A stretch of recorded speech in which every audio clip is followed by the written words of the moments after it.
question. Mr Humphreys, do you wish to take your question as read? I'm happy to read it. Okay, please do so.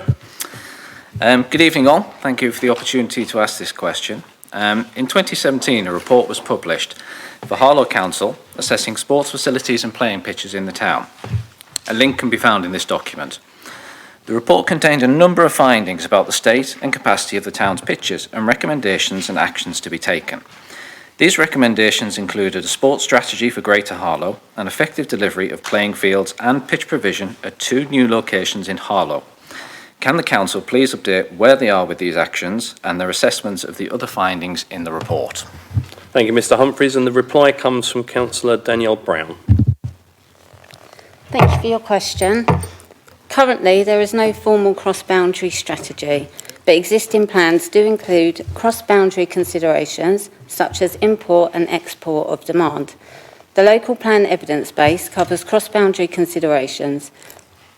The Planning Authority has regular discussions regarding strategic issues in conjunction with wider Harlow, Garston, Guildon Town partners. Collaboration across boundaries is essential and fundamental between local authority partners as well as governing bodies of sport, Active Essex and Sport England on strategic matters.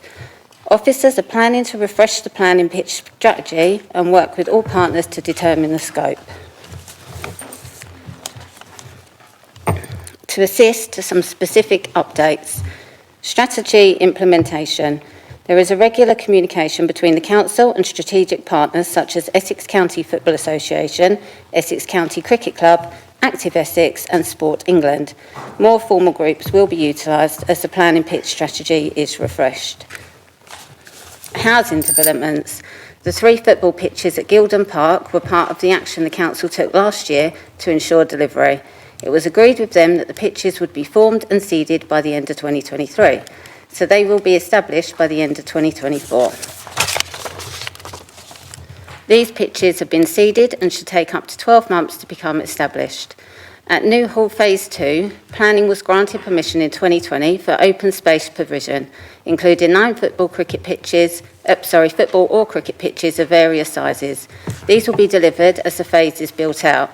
The organisations have been meeting with Harlow Cricket Club and New Hall about further plans. Former Passmore site, this was provided at the same site as part of the Sir Frederick Gibbard College. School sites, the Council is not the freeholder of these sites and therefore cannot impose a community use agreement. And the football hub sites, the Council has several pitches with the capacity to be a football hub and manages these sites based on demand. For example, Nicholsfield completed a refurbishment in 2017 and has a capacity for a mixture of football pitch sizes along with changing rooms and a car park. Thank you, Councillor Brown. Mr Humphreys, you have the chance to ask a supplementary question related to the original question. Would you wish to do so? No further question, probably more a statement that some of these sites identified are still out of use. I can see over there, the Francis Gibbard School, for example. So you're not supposed to make statements, you're only supposed to make supplementary questions, but I think the Chamber has heard what you've said. Mr Humphreys, you have a second question, sure, again to Councillor Brown. Do you wish to have this taken as read? I will read it, thank you. Okay. With the impact of climate change being felt more with increased rainfall, a number of current pitches in Harlow become unusable in the winter months, with many games being cancelled.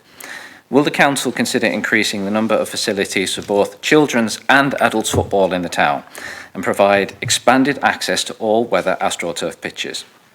Importantly, can these pitches be for community use, as many as the current facilities either block booked by one single club, monopolising the facilities just for their use, a practice also highlighted in the 2017 report. This practice severely limits the diversity of teams in Harlow and option for both players and parents of players too. Thank you very much. And the reply again from Councillor Brown. Thank you for your question. As you will appreciate, the Council manages pitches based on demand. Pitches are rented to leagues or community-based sports clubs. Council playing pitches are either allocated in partnership with the local leads or community-based teams and organisations. There are no restrictions that limit diversity of teams, and the Council seeks to support community organisations to improve facilities that are leased or privately owned. often advocating for investment from governing bodies such as the Essex County Football Association. Since the year 2020, the Football Foundation has invested £1.1 million by awarding 47 grants and supporting 91 individual teams and 31 facilities in Harlow. If you do have any specific concerns, we are happy to discuss, and please link directly with Justin Hotwood or indeed the CEO, Yvonne Rees. Thank you very much, Councillor Brown. Ms Humphries, you have the chance of a supplementary question again. I would encourage you to ask a Actual question. question. Yes, if I could possibly have the contact details for them and their capacity, that would be much appreciated. Thank you. Councillor Brown? Yeah, we will get those to you. Thank you.